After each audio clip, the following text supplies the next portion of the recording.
É com muita, muita alegria que hoje estou aqui com os irmãos, trazendo a palavra. Não seria eu o pregador desta noite, seria o Leonardo.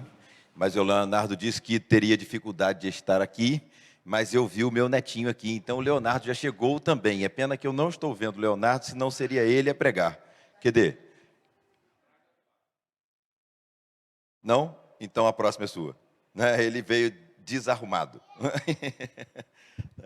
Queridos irmãos, hoje pela manhã também nós não estávamos aqui, mas eu soube da beleza que foi o culto hoje pela manhã, a igreja cantando, a igreja participando junto, um culto abençoadíssimo. E eu vou pedir no meio desta mensagem que nós também cantemos um hino, nada parecido com o que aconteceu hoje de manhã, pelo que eu ouvi, mas eu vou pedir aos irmãos também para nós cantarmos um hino no meio da mensagem, tá certo? E os irmãos vão entender por quê. Hoje eu vou trazer a mensagem que Deus colocou no meu coração. Eu já fiz essa mensagem há uns anos atrás aqui em nossa igreja. Na verdade, eu fiz essa mensagem pela primeira vez aqui em nossa igreja, quando a irmã Márcia ainda era regente do coral, né?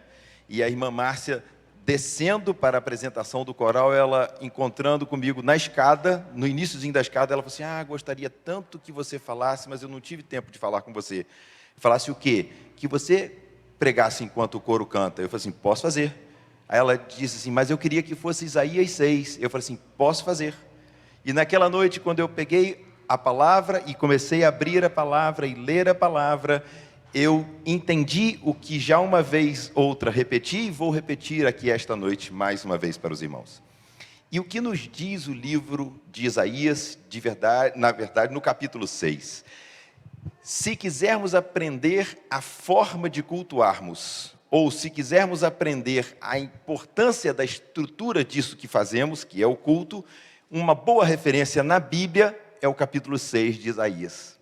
É curtinho, é fácil de guardar, e ali estão as bases disso que fazemos todos os domingos aqui pela manhã e à noite, e às quartas-feiras também. Quando nos reunimos em nossas casas para estudarmos a palavra de Deus em forma de culto, é isto também que vamos ver aqui, que deve estar sempre permeando as nossas mentes e os nossos pensamentos. Então, hoje à noite, eu gostaria de convidar os irmãos a guardarem esse texto em suas mentes, para que esse texto esteja sempre guardado em suas mentes, todas as vezes que os irmãos se dirigirem a qualquer lugar em que 2 ou 3 estiverem reunidos em nome do Senhor. Não é assim que a Bíblia diz? Aonde 2 ou 3 estiverem reunidos em meu nome, ali estarei eu também. Sempre, meus queridos irmãos, devemos ter o cuidado, não por regra, mas por bênção da orientação de Deus, devemos ter o cuidado de nos lembrarmos pelo menos destas coisas que vamos meditar nesta noite. Então, na sua casa, quando você estiver realizando o culto doméstico, que deve ser uma prática comum, mesmo que estejam só você e sua esposa, deve ser uma prática comum. Todo culto, mesmo que seja o culto lá na sua casa, você e sua esposa e seus filhos, você, sua esposa, seus filhos, seus netos, está aumentando, né? Você, sua esposa, seus filhos, seus netos e seus amigos. Mas que seja só você e sua esposa. Isto que vamos pensar esta noite, eu gostaria que ficasse guardado para sempre em seu coração. Vamos pedir a Deus que nos abençoe? Vamos? Querido Deus, muito obrigado, Senhor Deus, por podermos estar na Tua casa. E de forma muito especial, Senhor Deus, te agradecemos por Tua palavra, pela bênção que a Tua palavra é para as nossas vidas, e pela bênção preciosa, Senhor, que é estarmos aqui na Tua casa, para juntos louvarmos e engrandecermos o Teu santo e bendito nome. Humildemente, querido Deus, nós te pedimos que agora o Senhor possa abençoar as nossas mentes, obras das Tuas mãos. Por isso, ninguém pode ser comparado a Ti, e somente o Senhor tem o poder para fazer com que nossas mentes absorvam a completude, a totalidade, Senhor, daquilo que o Senhor tem para os nossos corações. Humildemente nós nos colocamos em Tuas mãos, confiantes, ó Deus, na direção do Teu Espírito Santo, confiantes, ó Deus, no Teu poder, confiantes, ó Deus, no Teu amor, na Tua graça, Senhor Deus, estendida às nossas vidas. Nós oramos humildemente em nome por amor de Jesus, o nosso querido Salvador e Senhor, meu Deus. Amém. Se vocês abrirem as suas Bíblias em Isaías 6, Isaías 6, a partir do versículo 1, a palavra de Deus nos diz assim, no ano em que morreu o rei Uzias, eu vi ao Senhor assentado sobre um alto e sublime trono. No ano em que morreu o rei Uzias, eu vi ao Senhor assentado sobre um alto e sublime trono. E o seu vestido, o seu séquito, preenchia, tomava todo o templo. Na versão que os irmãos estão vendo ali, e a aba da sua veste enchia todo o templo, né? E o versículo 2 nos diz assim, acima dele estavam os serafins, cada um tinha 6 asas, com 2 cobriam seu rosto, com 2 cobriam seus pés, e com 2 voavam.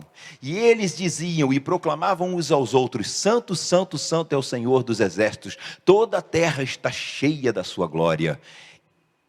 Ao som das suas vozes, os batentes das portas, os batentes do templo tremeram e o templo ficou cheio da fumaça, ficou cheio da presença do Senhor.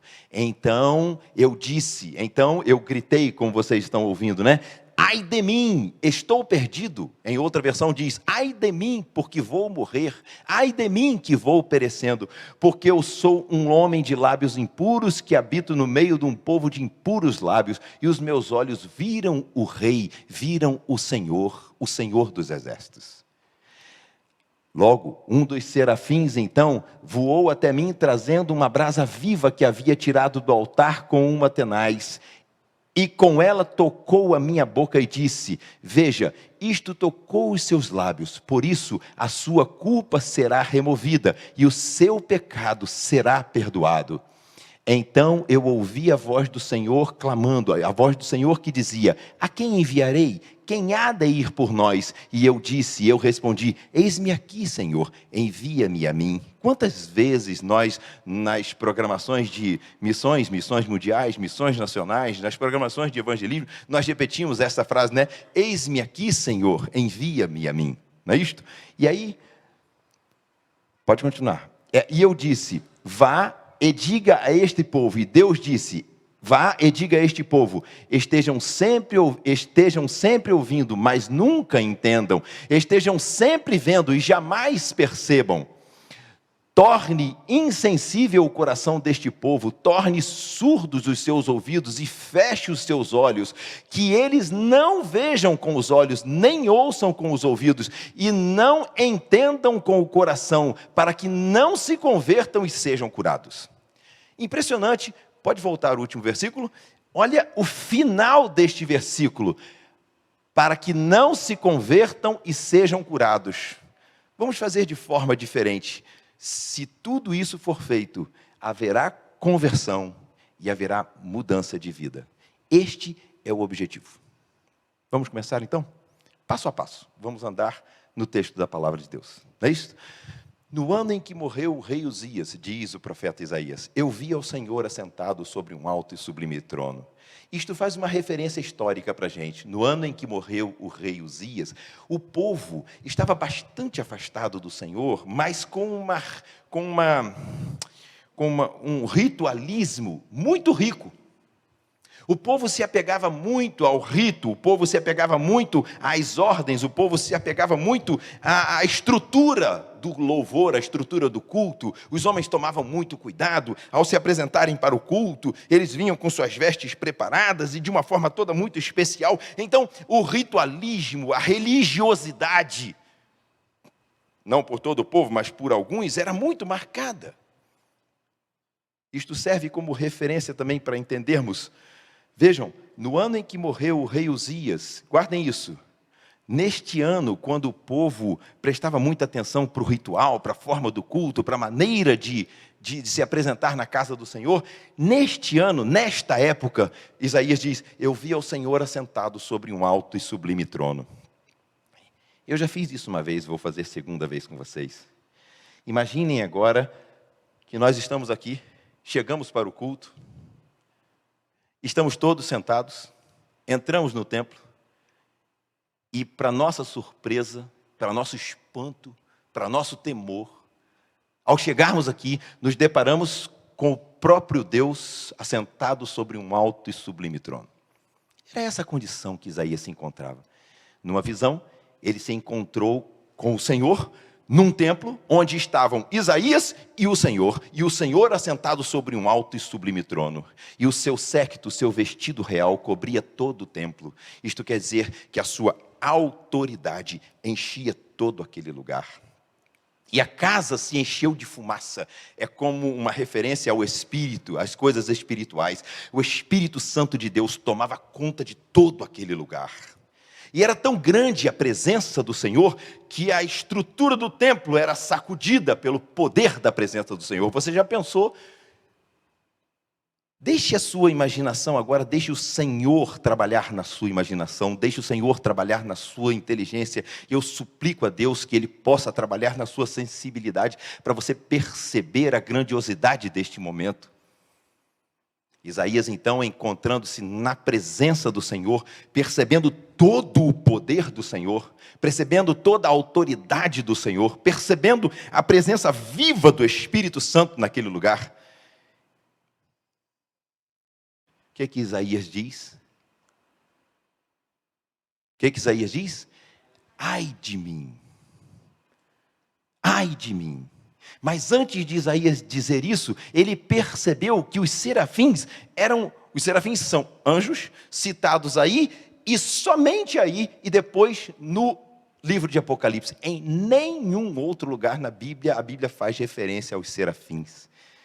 E eles eram anjos responsáveis pela purificação. Vejam, anjos responsáveis pela purificação, agora, anjos com uma forma especial, diferente. Ele descreve a forma desses anjos, os serafins com 6 asas. E ele dizia, com 2 eles voavam, com 2 cobriam seus rostos e com 2 cobriam seus pés. Com 2 eles cobriam o rosto, com 2 voavam, com 2 cobriam seus pés. A expressão com 2 cobriam o rosto, alguns interpretam dizendo assim, com 2 eles... Vamos voltar. Com 2 eles voavam. Com 2 eles cobriam o rosto. Alguns dizem que eles cobriam o rosto do Senhor, porque o rosto do Senhor não pode ser visto. Como nem mesmo Moisés viu, nem mesmo Adão antes de pecar viu. Então eles estavam voando, e voando com 2 asas, mas com 2 dizendo pela sua atitude a Isaías, você não é digno disto. Mas outros interpretam isso como se os serafins estivessem cobrindo os seus próprios rostos. E dizendo, não somos dignos de contemplar tamanha pureza e santidade. Talvez o mais certo seja mesmo com que os serafins estivessem cobrindo a face do próprio Deus. Porque, imagina, nenhum homem jamais viu a face do próprio Deus. E se nenhum homem jamais viu a face do próprio Deus, também Isaías não viu. Mas Isaías disse, eu vi ao Senhor assentado sobre um alto e sublime trono. E os serafins, parece que eles estavam mesmo protegendo Isaías, me permitam, da destruição que seria para um homem impuro contemplar a pureza. O autor sagrado dos hinos diz assim, se nos cega o sol ardente, quando visto em seu fulgor, quem contemplará aquele que do sol é o Criador? Que maravilha, né? Se nos cega o sol ardente quando visto em seu fulgor, quem contemplará aquele que do sol é o Criador? Não faça isso. Não faça isso e não deixe as crianças ouvirem, porque senão as crianças vão testar. Não fique olhando para o sol. Seus olhos vão se acostumar e depois você estará cego. Porque eles queimarão a sua retina e você não conseguirá mais enxergar. É isso que o autor está dizendo. Se nos cega o sol ardente quando visto em seu fulgor, agora presta atenção, quem contemplará aquele que do sol é o Criador? Deixe-me abrir um parêntese para você aqui, que nada tem a ver com o culto lá de Isaías, mas tem a ver, você vai ver. A palavra de Deus nos ensina que na Jerusalém celestial, na Nova Jerusalém, na casa do nosso Deus, não haverá mais o sol nem a lua, porque não serão mais necessários, porque lá brilhará a face do próprio Deus. Não haverá mais templo, porque o próprio Deus será o templo. Já imaginou? Nós seremos glorificados. A Bíblia nos ensina que os mortos ressuscitarão e estarão com o Senhor para sempre. Mas estarão com o Senhor para sempre nesta condição de que nós estaremos na casa do Senhor, contemplando a face do Senhor, que jamais foi vista e jamais poderia ser visto pelos olhos mortais, que não conseguem contemplar o sol, que dirá a face do seu Criador. E esse momento, Isaías estava ali, contemplando o Senhor, assentado sobre um alto e sublime trono, com o seu séquito enchendo todo o templo, com a presença do Espírito Santo enchendo todo o templo, fazendo tremer os umbrais, fazendo tremer a sustentação do templo. E nesse momento em que Isaías está sentindo a presença do poder de Deus, os serafins começam a voar por cima do Senhor, por cima de Deus, voando. Os serafins vão dizendo, com duas asas voando, com duas cobrindo o rosto e com duas cobrindo os seus próprios pés. Faz-nos lembrar a experiência de Moisés, quando estava diante da sarça ardente, viu aquele pequeno arvoredo, aquele pequeno arbusto queimando, pegando fogo sem ser consumido. E Moisés, atraído por aquela coisa diferente, vai em direção ao arbusto e ouve a voz: Moisés, tira a sandália dos teus pés, porque o lugar onde você está é terra santa. Ou seja, Moisés, alto lá, Moisés, sou eu que estou aqui.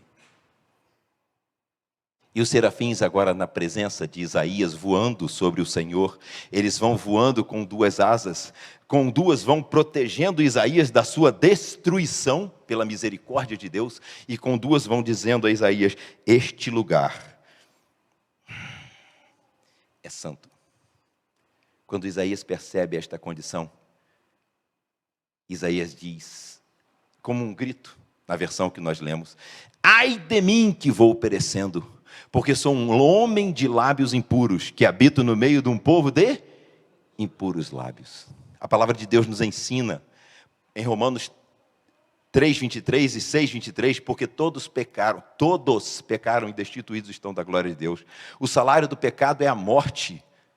O salário do pecado é a morte. O profeta Isaías já sabia disso. A palavra de Deus também nos ensina que se alguém diz que não tem pecados, este tal é mentiroso e faz de Deus mentiroso, porque todos pecaram, indistintamente, todos pecaram.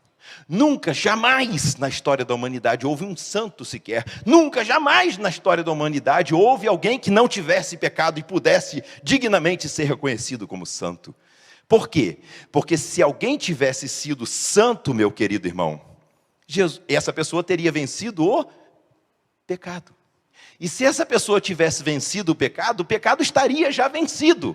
E não precisaria da pessoa de Jesus Cristo nascendo, vivendo e morrendo entre nós para dizer, como diz o livro de Filipenses: tenham em vocês o mesmo sentimento que houve em Cristo Jesus, que sendo em forma de Deus, não achou por usurpação ser igual a Deus, mas aniquilou-se a si mesmo, tomando a forma de servo e sendo achado na forma de homem, foi obediente até a morte. Tenham em vocês o mesmo sentimento de obediência que houve em Cristo Jesus, que entregou a sua vida. Mas isto, meu querido irmão, não é possível para você, não é possível para mim, porque se alguém fosse completamente obediente, este teria sido santo, e o pecado teria sido vencido por ele. Percebeu a profundidade disto? Quando na nossa própria Bíblia, muitas das nossas Bíblias vem escrito Evangelho segundo São João, Evangelho segundo São Marcos, Evangelho segundo São Pedro. Não tem nada de São João, São Marcos, São Pedro, porque eles não foram santos. A Bíblia diz que nós somos santos, Mas não somos santos porque somos santos porque fomos lavados, remidos pelo sangue de Jesus, que purificou as nossas culpas. Então, as nossas culpas perdoadas, não temos mais as nossas culpas, e se não temos mais as nossas culpas, então assim somos santos. Pela graça, de graça, pela graça sois salvos, por meio da fé. Basta acreditar que Deus fez por nós, sem nós merecermos. Ele fez de graça por nós, sem que nada nós pudéssemos fazer para merecer. Isaías então vê os serafins voando, com 2 asas voavam, com 2 asas cobriam o rosto, com 2 asas cobriam os pés. E Isaías percebeu: ai de mim que vou perecendo, porque sou um homem de lábios impuros e habito no meio de um povo de impuros lábios, e os meus olhos viram o Senhor, o Rei, o Senhor dos Exércitos.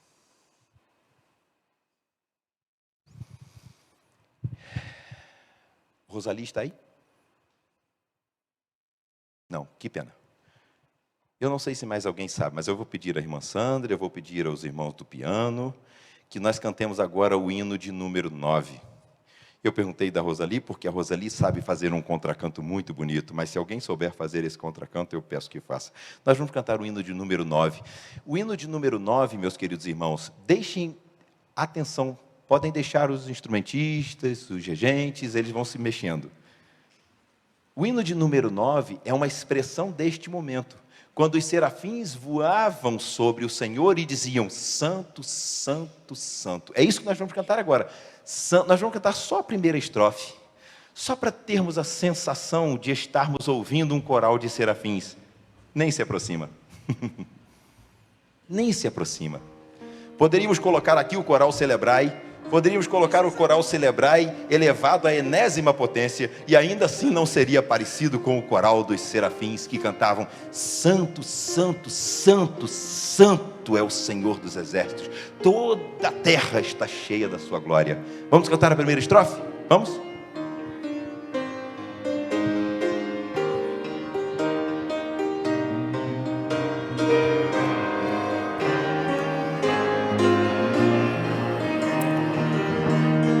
Santo, santo, santo, Deus onipotente,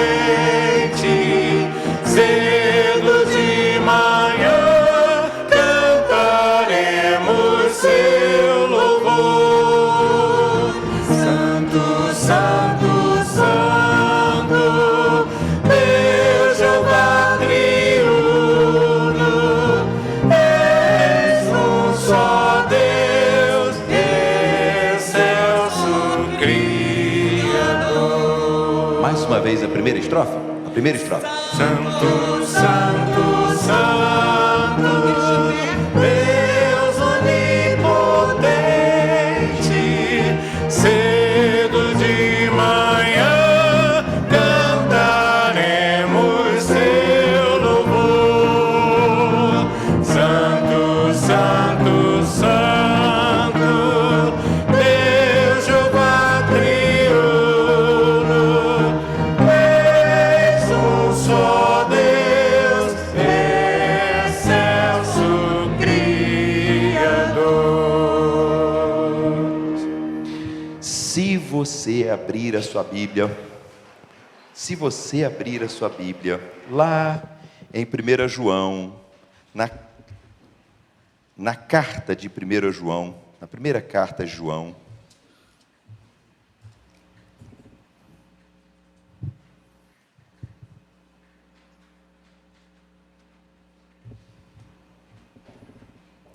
versículos 8, 9 e 10.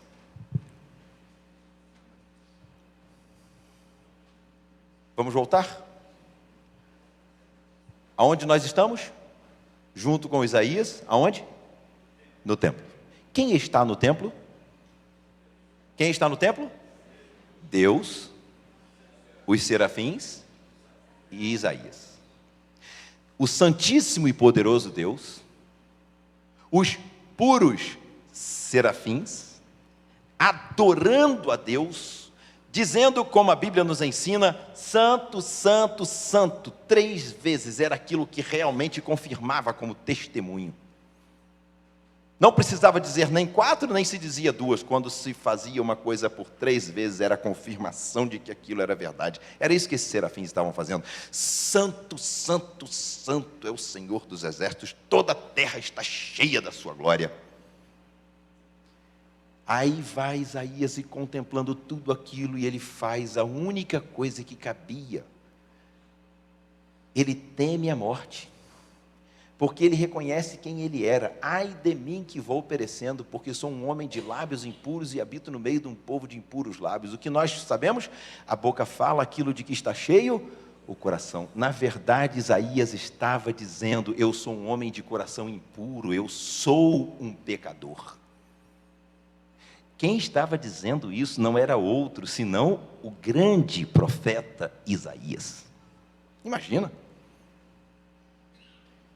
Como o grande apóstolo Paulo: miserável homem que sou, o bem que quero não faço, mas o mal que não quero está sempre diante de mim. Não foi Isaías quem disse, nem tampouco Paulo quem falou. Foi o Senhor quem mandou Isaías escrever: ai de mim que vou perecendo. Isaías, na verdade você merece a morte. Ai de mim que vou perecendo. Diga isto para que o mundo inteiro, durante toda a história da humanidade, a humanidade possa ler que você, Isaías, merecia a morte. E Isaías escreveu: ai de mim que vou perecendo, porque sou um homem de lábios impuros. Escreva, Isaías, para que nenhum outro homem deixe de pensar a verdade a seu respeito, de que você é também, como todos os demais, um pecador. Ai de mim que vou perecendo, porque sou um homem de lábios impuros. E disse mais ele: e habito no meio de um povo de impuros lábios. Quem era o povo que ele estava dizendo ser um povo de corações impuros? O povo do próprio Deus.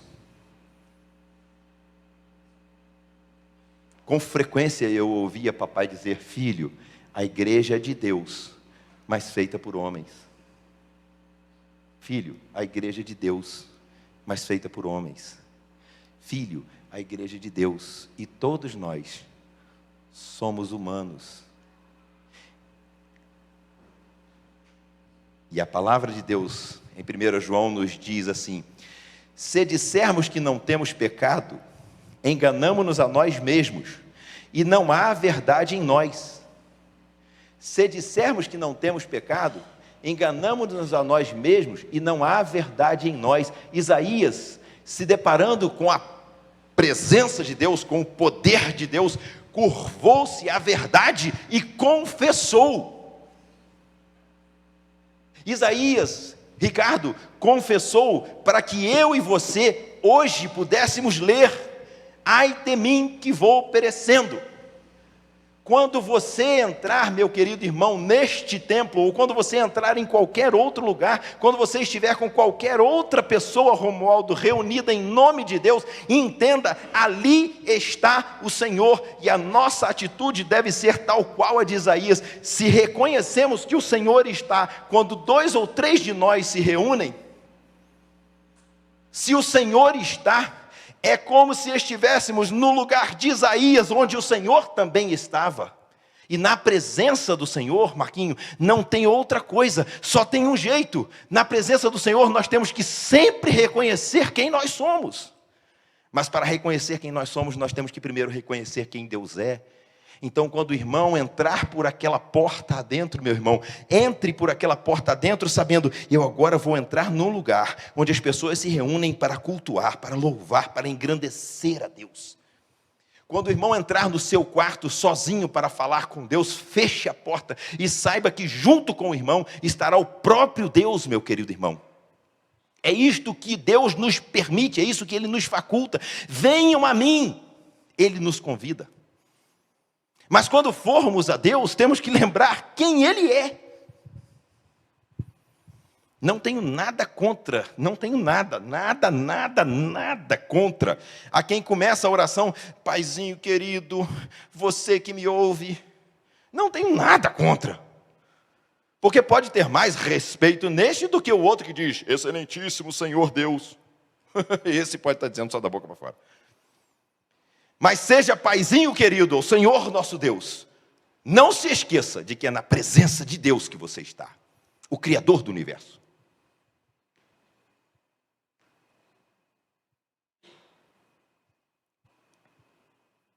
E estando na presença do Criador do universo, o que será que resta para nós? Quando foi que nós entramos em oração? Quando foi que nós fechamos o nosso quarto? Fechamos, Lúcia, a porta do quarto para sozinho com Deus, falarmos com Ele? Quando foi que antes de nos lembrarmos de pedirmos todas as coisas que nós queremos e achamos que precisamos, quando foi que nós paramos na nossa oração para chorarmos até desidratar de tanta vergonha de estarmos na presença de um Deus tão grandioso? E tínhamos tanta coisa para pedir, e na presença dele esquecemos até de pedir o que precisávamos, porque estamos na presença dele. Quando foi?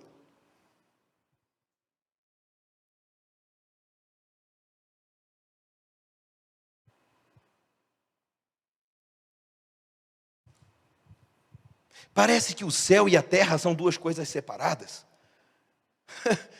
Mas Jesus ensinou na parábola dizendo: quando uma alma se converte, tem uma festa no céu. O céu e a terra não estão separados. Jesus disse: quando vocês fizerem isto a um destes meus pequeninos, foi a mim que vocês fizeram. Jesus está aqui para que você sirva uma água para ele? Não, ele está no céu. O que ele está dizendo é que não tem nada que a gente faça aqui que o céu não participe.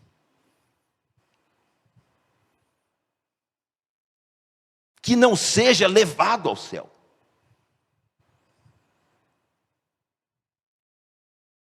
Certa vez, dirigindo um estudo na Escola Bíblica Dominical, eu perguntei: imagine se os seus pensamentos todos saíssem numa corneta.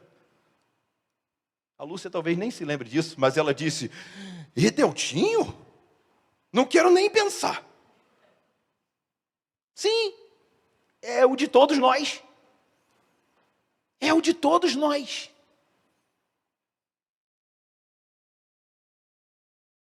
E Isaías não tinha para onde, desculpem a expressão, irmão, ele não tinha para onde correr, ele não tinha para onde fugir.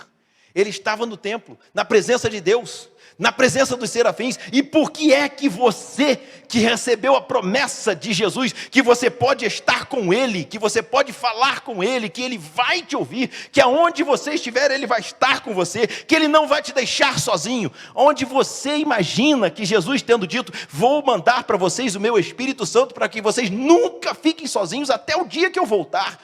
Por que é que você imagina que você pode dobrar os seus joelhos, entrar no seu quarto, ou mesmo vir à igreja e imaginar-se fazendo sei lá o quê, e não se lembrar primeiro da presença de Deus?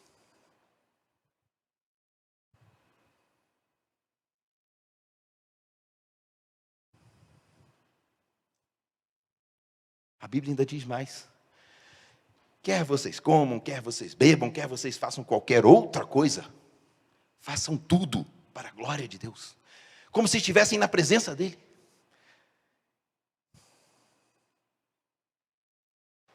A Bíblia nos ensina que os olhos poderosos do nosso Senhor e os seus ouvidos estão abertos e estão nos vendo. Também ela nos ensina que tudo que fazemos está sendo escrito.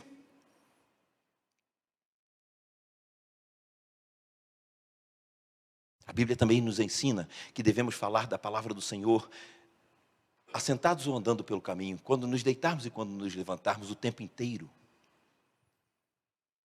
A Bíblia também nos ensina que devemos meditar na sua palavra, e na sua palavra termos o nosso deleite diário, o nosso deleite constante de todos os dias. Antes tem seu prazer na lei do Senhor, e na sua lei medita de dia e de noite. É aquela pessoa que anda pensando na lei do Senhor. Se você e eu já andamos pensando na lei do Senhor e ainda assim cometemos tantas coisas agressivas ao coração do nosso Deus, imagina se não fizéssemos desse jeito. Só resta mesmo dizer o que Paulo disse: esta é uma verdade fiel e digna de toda aceitação. Podem acreditar no que eu vou dizer. E não foi Paulo quem disse, foi Deus mandando Paulo escrever. Esta é uma verdade fiel e digna de toda aceitação, que Cristo veio ao mundo para salvar os pecadores. E não termina aí, ele continua: dos quais eu sou o principal. Paulo disse dos quais eu sou o principal, e eu já muitas vezes disse, meu irmão Claudis, Paulo disse dos quais eu sou o principal, porque eu, Edelto, não vivia naquela época, senão ele ia dizer dos quais eu sou o principal depois de Edelto. Mas não, Paulo era mesmo o principal dos pecadores, porque foi Deus quem mandou Paulo escrever. Paulo escreve para que o mundo inteiro leia que você, o miserável, que não faz o que quer e faz o que não quer, é o miserável pecador, e dos pecadores você é o principal. Mas ele continua dizendo, para que se mostre a misericórdia, a paciência de Deus para com todos aqueles que creem. Então, em outras palavras, se até comigo deu certo, era Paulo dizendo, vai dar com você também, porque eu sou pior do que você. E se eu sou pior do que você, para você vai dar mais certo ainda. Desculpem falar desse jeito tão simples. Mas é um jeito que você pode crer. Ninguém mais vos acuse, porque quem nos purificou foi o próprio Deus. E sabe de uma coisa? Olha o que acontece nesse momento em que Isaías, eu vou voltar a João, tá bom? Olha só o que acontece nesse momento lá em Isaías, no capítulo 6, depois de ele ter visto os serafins, depois de ele ter confessado o seu pecado, um dos serafins voou, Isaías confessou o seu pecado.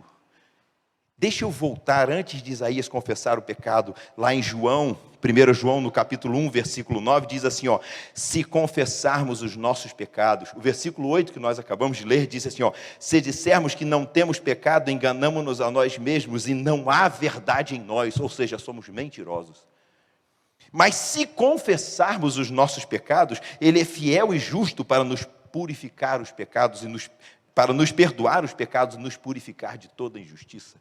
Se confessarmos os nossos pecados, Ele é fiel e justo para nos perdoar os pecados e nos purificar de toda injustiça. Se confessarmos os nossos pecados, Ele é fiel e justo para nos perdoar os pecados e nos purificar de toda injustiça.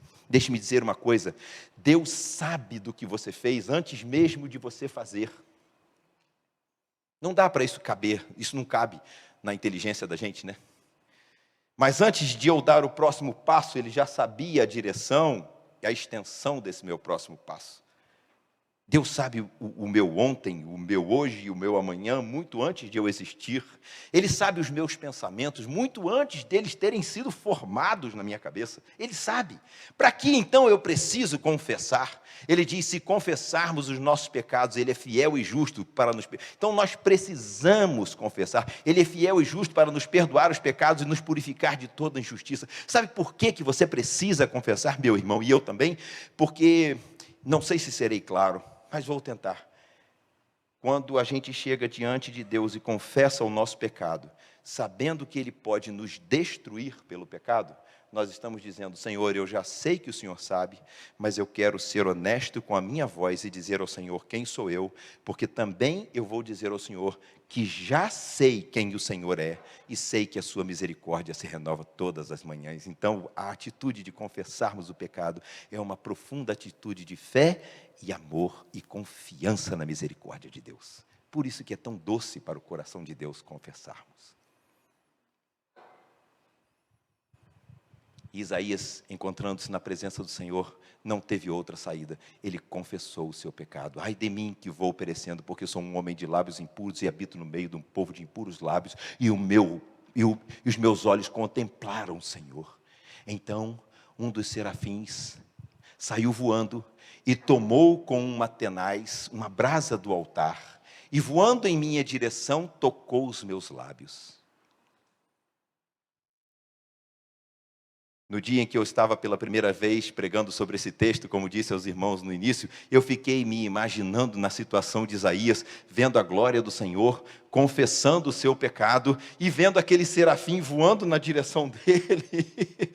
Ai de mim, porque o que mereço é morrer, ele dizendo, ai de mim, porque o que mereço é morrer. A Bíblia não ensina isso, a minha mente pensou isso.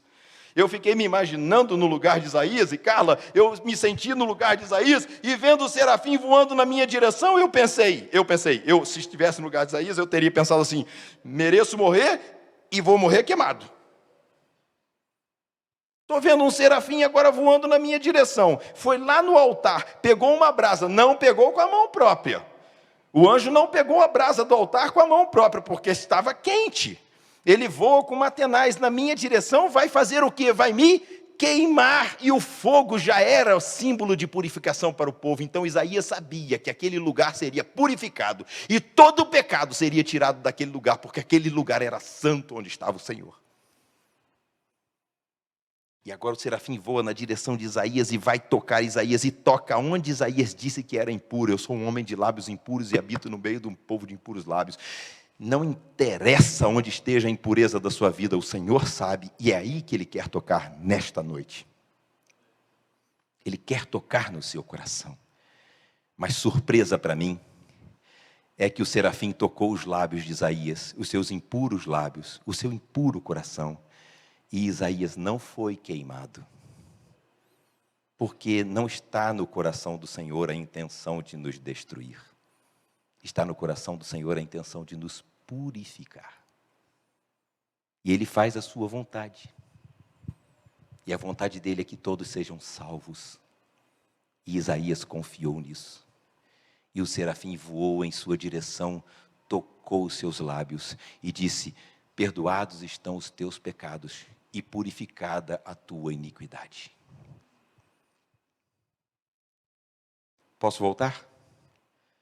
Só para reavivar? Acabamos de entrar pela porta do templo. Sentamos aí onde estamos sentados. E de repente nos contemplamos com um momento tão precioso quanto esse, quando percebemos que o Senhor está nesse lugar. E quando percebemos que o Senhor está nesse lugar, nossas mentes, dirigidas pelo Senhor, inspiradas pelo Senhor, podem lembrar realmente do poder e da santidade de Deus.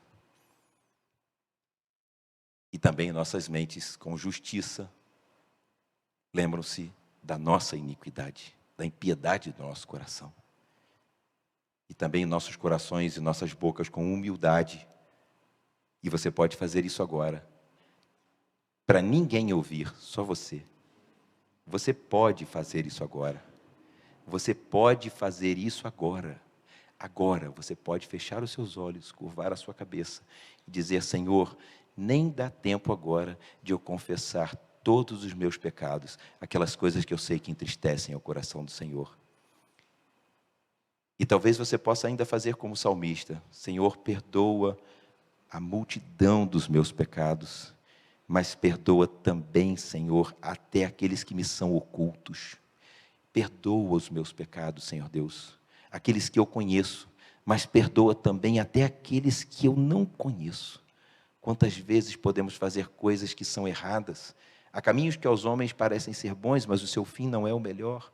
Tantas vezes tomamos decisões por nossa própria vontade, sem sermos dirigidos pelo Senhor, muitíssimo bem intencionados, mas não sendo dirigidos pelo Senhor, estamos desobedecendo ao Senhor.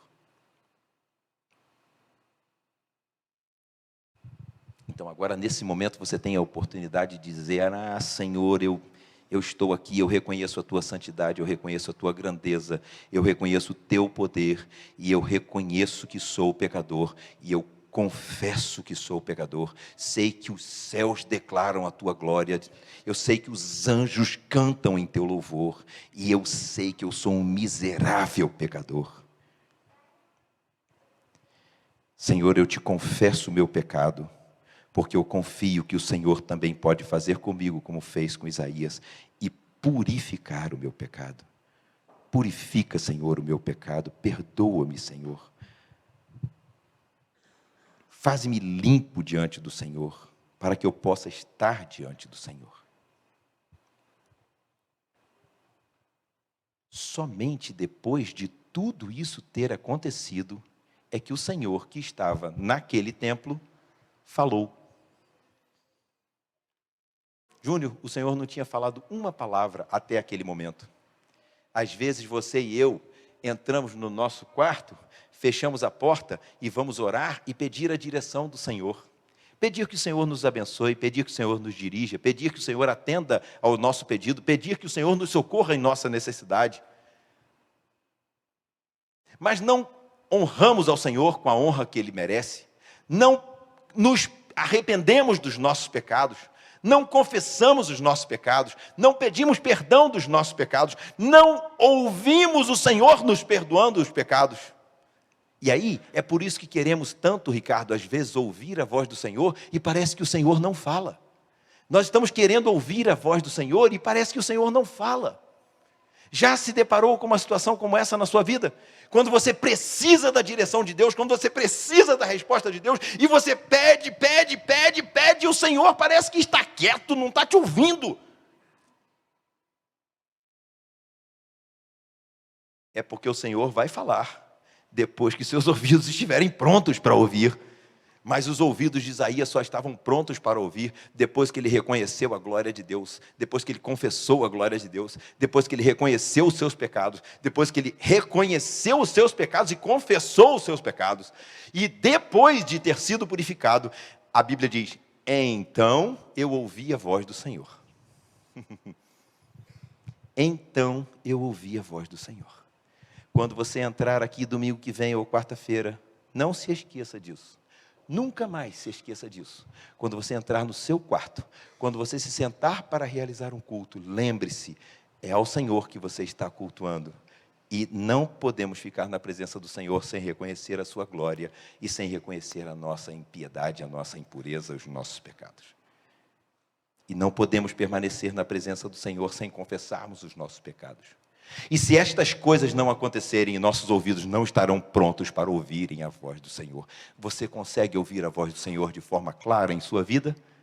Se não consegue, confesse o Senhor e a sua glória, confesse os seus pecados e a sua miséria, peça perdão, deixe o Senhor trabalhar, então os seus ouvidos estarão prontos e, surpresa, você vai ouvir a voz do Senhor. Como é que se ouve a voz do Senhor? Não tem outro jeito, tem que estar com o coração limpo. E não se consegue um coração limpo sem se confiar no Senhor, sem confessar ao Senhor. E não se consegue confessar ao Senhor se você não tiver arrependimento. E não se tem arrependimento se não se reconhece o nosso estado pecador. E não se reconhece o nosso estado pecador se não nos compararmos com o santo Deus. Nós nos comparamos aos outros, então nos achamos santos. Miserável homem. Miserável homem.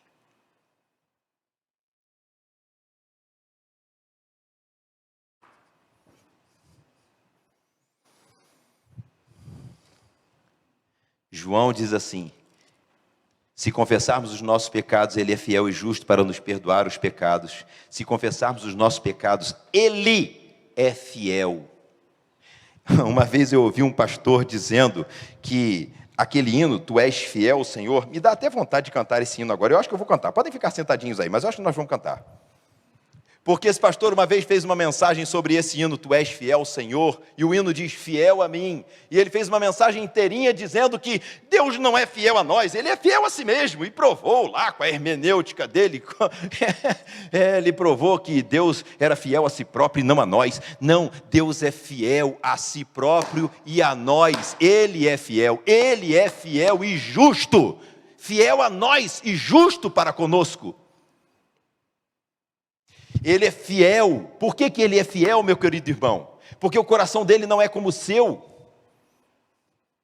Se alguém erra conosco, nós temos dificuldade em perdoar. Mesmo que essa pessoa profundamente se arrependa, nós temos dificuldade em perdoar.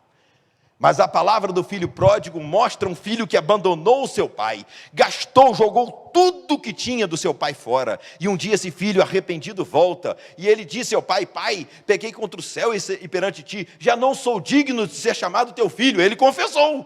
Mas no plano daquele filho, ele ia dizer, faze-me como um dos teus jornaleiros. Se vocês lerem com atenção a parábola, vocês vão ver que o filho não disse isso. Mas não disse isso porque não quis dizer, ele não disse isso porque o pai não deu tempo para ele dizer. Pai, pequei contra o céu e perante ti, já não sou digno de ser chamado teu filho. O pai pulou e o abraçou e o beijou. É Deus fazendo isso. Quando você abrir o seu coração para Deus, quando você se derramar diante da presença do Senhor, logo, logo, aquilo que você está pensando falando que vai custar muito para acontecer. Logo, logo, o Senhor, vendo o seu coração, Ele pode sondar o seu coração, Ele sabe que o seu coração está falando a verdade ou não, e se o seu coração estiver humilde diante de Deus, Ele não vai precisar mais do que 1/1000º de segundo, ou a fração milionésima disso, Ele não vai precisar de tempo algum para perdoar você, e fazer como a Bíblia diz: perdoados estão os teus pecados e lançados na profundidade do mar, de lá nunca mais eu vou retirar.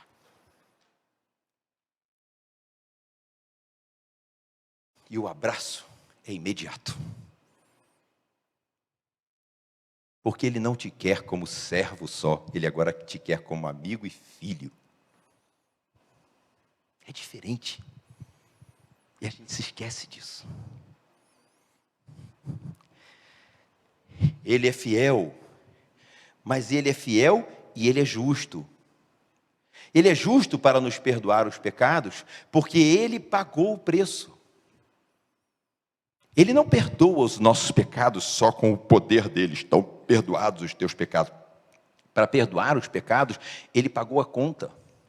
E a sua vida, meu irmão, vale mais que o universo inteiro. É assim que nós aprendemos, da palavra do próprio Senhor. A sua vida vale mais que o universo inteiro, e é só fazer uma conta. Eu te dou a sua vida e você fica miserável sem nada. Ou eu então te dou o universo inteiro, mas pego a sua vida. O que você quer? Você pode ficar sem a sua vida e com o universo inteiro. Para que serve? Você pode não ter nada, mas o universo é meu. É só fazer uma conta, você vai entender que a sua vida vale mais que o universo inteiro. Então, como é que se paga o preço de uma coisa tão valiosa assim, se não tem nada que possa se equiparar ao preço disso? Só com uma outra vida. Foi por isso que Jesus morreu. Mas Ele morreu não tendo pecados. Você e eu, se não tivermos o perdão de Cristo, morreremos em nossos pecados. Por nossos pecados. Ele é fiel, mas Ele também é justo.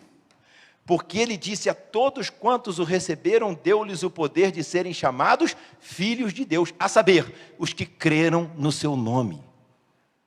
A todos quantos o receberam, deu-lhes o poder de serem chamados filhos de Deus. E a Bíblia diz que aos filhos Ele vai dizer: venham benditos de meu Pai e possuam por herança tudo que está preparado para vocês desde antes da fundação do mundo. Mas aos que não forem reconhecidos como filhos de Deus, aí nós dizemos: todos são filhos de Deus. Não.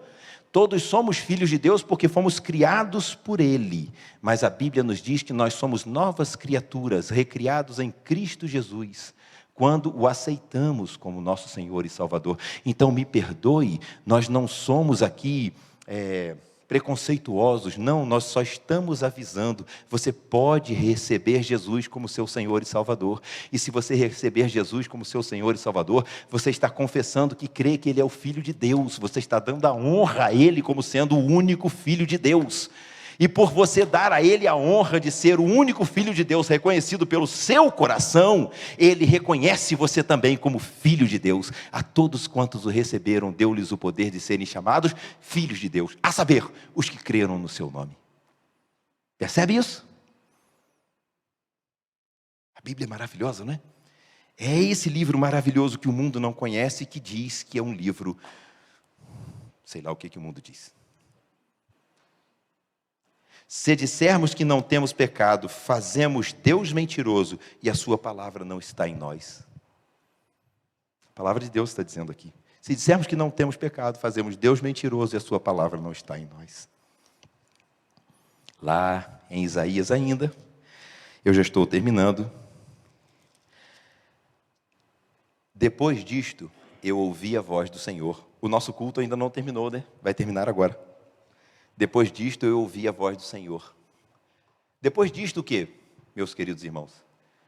Depois de termos reconhecido a glória de Deus, depois de termos reconhecido que os céus declaram a glória de Deus, depois de termos reconhecido o nosso estado pecaminoso, depois de termos nos arrependido do nosso estado pecaminoso, depois de termos confessado o nosso estado pecaminoso, depois de termos crido e termos sido purificados no nosso interior, das nossas mazelas. Então eu ouvi a voz do Senhor. E é isso que tem que acontecer em todo culto. Se você sair de um culto sem ouvir a voz do Senhor, e quando você ouvir a voz do Senhor, sabe o que o Senhor vai dizer? Desculpa, agora eu vou falar do meu jeito, né?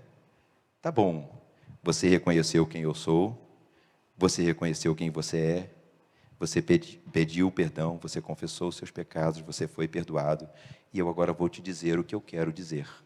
São poucas as minhas palavras. Eu vou dizer o que é mais importante. Eu quero que agora você que está purificado e perdoado dos seus pecados, saia e vá procurar outro que ainda não foi perdoado e purificado dos seus pecados, porque eu quero chamar outros de meus filhos também, e não só você.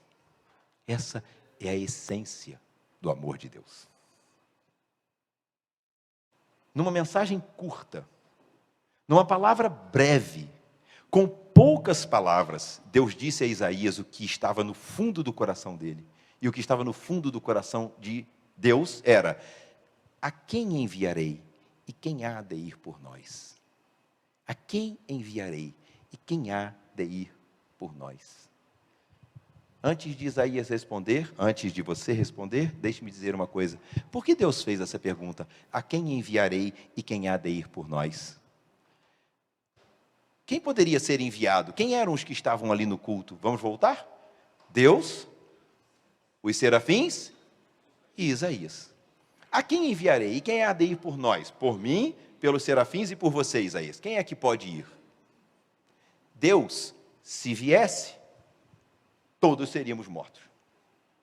Os serafins, se viessem, imaginem um serafim agora descendo aqui. Sabe o que ia acontecer, Lu? Amanhã você estaria na televisão, dando entrevistas para o mundo inteiro, viralizando, como eles gostam de dizer, com uma foto do lado de um serafim.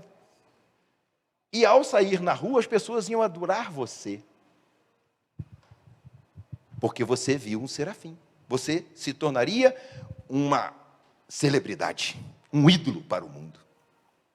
É assim que nós somos. Nós adoramos as coisas que não merecem louvor. E os serafins, se viessem, eles não podem ser louvados.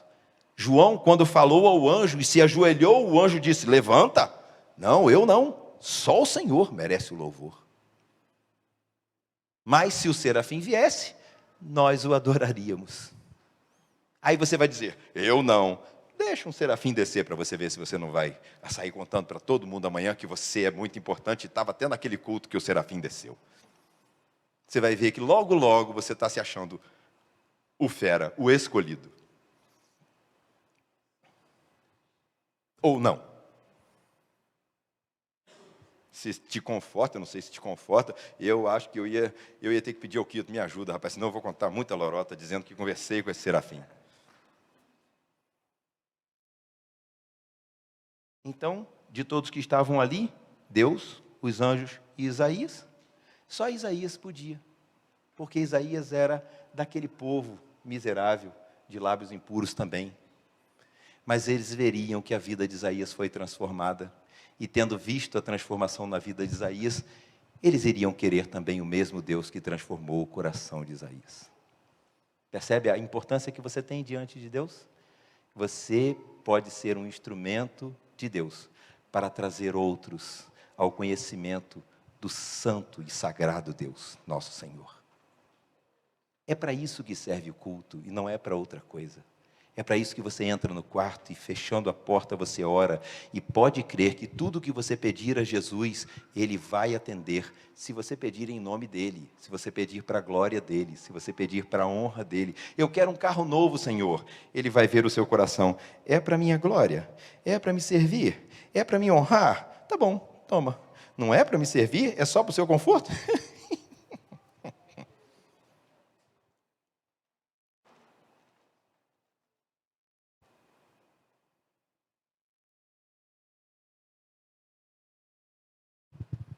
Eu já vou encerrar, eu queria ficar conversando com vocês mais, mas eu não posso. A quem enviarei e quem há de ir por nós?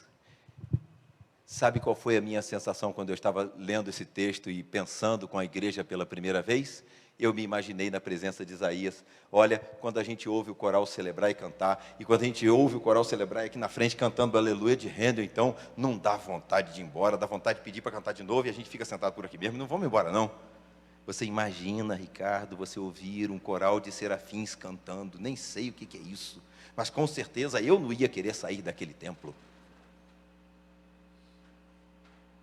E eu me imaginei no lugar de Isaías, Anderson. Todo mundo fala assim, eis-me aqui, Senhor, envia-me a mim, com vontade e coragem, né? Eu ia dizer assim, eis-me aqui, Senhor, eu vou porque eu reconheço que não tem outro.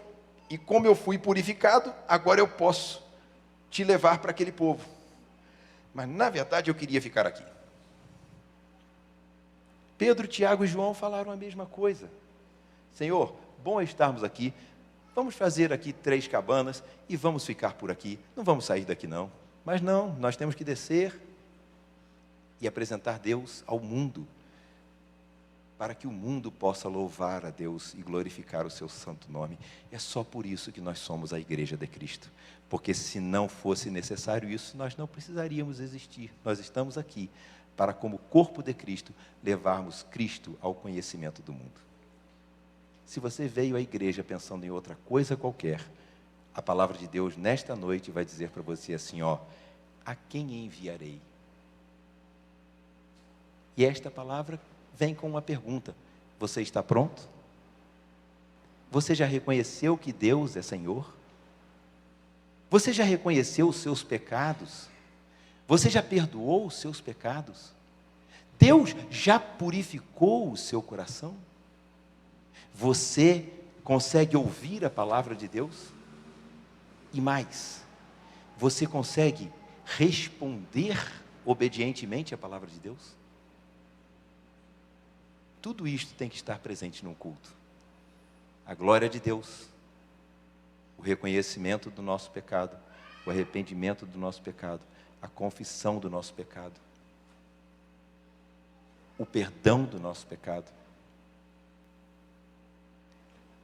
o ouvido aberto e preparado e puro para ouvir ao Senhor, e a decisão de servir ao Senhor, sempre.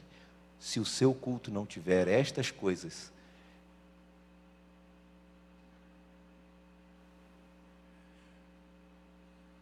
se uma coisa acontecer, se todas as coisas acontecerem, o final será sempre esse: a quem enviarei e quem há de ir por nós? Quando você sair daqui nesta noite, você deve levar na sua memória: o mundo vai ver a Jesus quando me vir? O mundo vai perceber a presença de Jesus quando me vir? Quando me ouvir, o mundo vai perceber a presença de Jesus? Se tudo isso aconteceu com você esta noite, esteja certo, meu Senhor, meu amigo, apesar da santidade de Deus, Ele usa pessoas como nós para fazerem o mundo lembrar de quem Ele é. Que Deus nos abençoe. Que Deus nos abençoe. Vamos cantar o Tu És Fiel? Vamos? Vamos cantar o Tu És Fiel? Vou pedir aos irmãos, agora nós vamos cantar o Tu És Fiel todinho, tá bom? Vamos cantar o Tu És Fiel todinho. E eu quero convidar você, se você essa noite entendeu a mensagem, entendeu o convite de Deus para você, antes de vocês começarem a cantar, tá bem? Vão tocando. Se você esta noite entendeu a mensagem, se você entendeu esta noite que Deus é santo e que nós somos pecadores, mas que Ele quer nos ouvir, se você entendeu a mensagem de que Deus pode te ouvir, se você entendeu a mensagem de que Ele pode te ouvir e Ele quer te ouvir, se você entendeu a mensagem de que se confessarmos os nossos pecados, Ele é fiel e justo para nos perdoar os pecados e nos purificar de toda a injustiça, se você entendeu a mensagem de que Deus quer te usar e que para isso Ele tem poder para purificar o seu coração, se você entendeu a mensagem de que Ele quer te usar e Ele te convida a ser usado por Ele, eu convido você a ficar ficar de pé. Não fique agora. Eu convido você a ficar de pé. Mas quando você ficar de pé, lembre-se também que a própria Bíblia diz aquilo que de vez em quando eu repito: é melhor você não votar do que você votar e não pagar. Porque se você não votar, você está sendo honesto diante de Deus, está dizendo: Senhor, eu não quero isto. Mas se você votar e não pagar, você está sendo desonesto diante de Deus, está sendo desonesto diante dos homens. Mas se você honestamente sente que Deus é santo, justo e bom, se honestamente você sente que você é um pecador, mas que Deus tem poder para purificar os seus pecados, se honestamente você quer ser perdoado por Deus, se honestamente você quer ouvir a voz de Deus todos os momentos de sua vida, se honestamente você quer andar sob a direção da voz de Deus, se honestamente você quer ser enviado por Deus, eu te convido então, fique de pé. Mas se você não ficar de pé, ninguém vai julgar você. Ou, se julgar, pelo menos vai dizer assim: ela é honesta, ele é honesto. Porque o Deus com quem estamos lidando é um Deus fiel e justo. Nós vamos cantar. E enquanto estivermos cantando, eu convido você a se colocar de pé, se você entendeu essa mensagem como uma mensagem de Deus para o seu coração. Que Deus nos abençoe. Vamos cantar?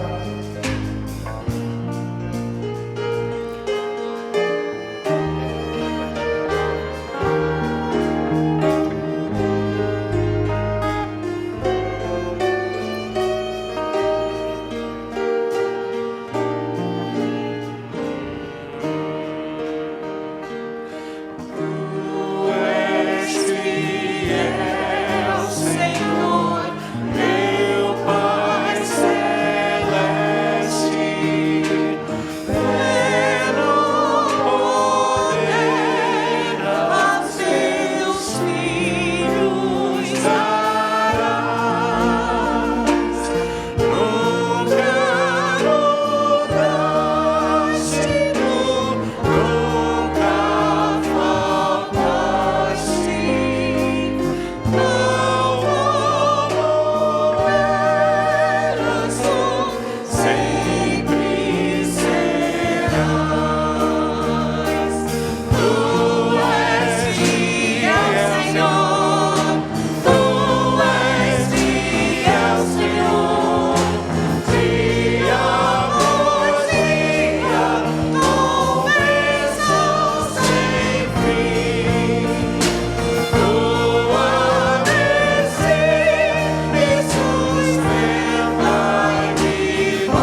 Em